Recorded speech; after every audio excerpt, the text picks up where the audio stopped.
இப்போ நம்ம பார்க்க போகிற கேம் வந்து கோட் டீம்ஸ். இதில் பார்த்தீங்கன்னா நிறைய வெர்ஷன்ஸ் இருக்குது. எங்ககிட்ட இருக்கிறது வந்து இந்த 3 வெர்ஷன் இருக்குது. இது நார்மலு, இது வந்து பிக்சர்ஸு, இது வந்து மார்வல் எடிஷன்.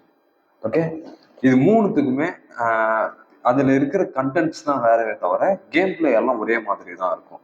ஸோ இப்போ நம்ம நார்மல் வெர்ஷன் எப்படி ஆடுறதுன்னு பார்க்கலாம். அதே மாதிரி தான் நம்ம இந்த மார்வலும் ஆடுவோம், இந்த பிக்சர்ஸும் ப்ளே பண்ணுவோம். ஓகே, இதில் பார்த்தீங்கன்னா ஒரு டைமர் இருக்கும். இந்த மாதிரி கார்ட்ஸ் ப்ரௌன் கலர்ல இப்படி இருக்கும். இந்த மாதிரி கார்ட்ஸ் இருக்கும்.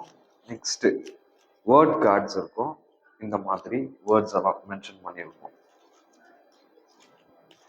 நெக்ஸ்ட் இது மாதிரி ஒரு சில கார்ட்போர்ட்ஸ் இருக்கும். ரெட்டு ப்ளூ இந்த மாதிரி கலர்ஸ்.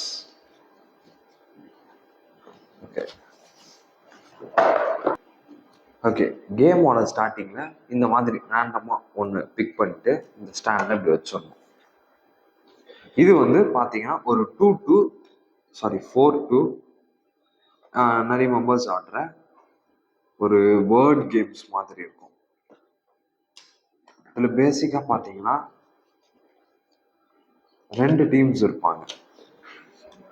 ரெட் டீம் ஒன்று, ப்ளூ டீம் ஒன்றுன்னு சொல்லி 2 டீமாக பிரிஞ்சுப்பீங்க.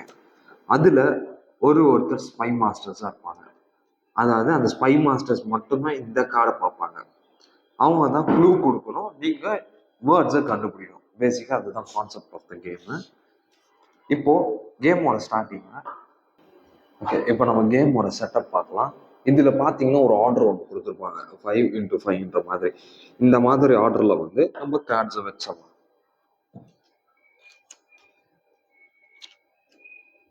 கட் பண்ணுறது. ஓகே, இதுதான் கேமோட செட்டப் பண்ணிட்டு நம்ம என்ன பண்ணணும்னா ப்ளூ டீமோட கார்ட்ஸ் வந்து ப்ளூ டீம் கொடுத்துடணும், ரெட் டீமோட கார்ட்ஸ் வந்து ரெட் டீமுக்கு கொடுத்துடணும். இப்போ ஸ்பை மாஸ்டர்ஸ் மட்டும்தான் நான் இதை பார்க்கணும்னு சொல்லியிருக்கேன். அதாவது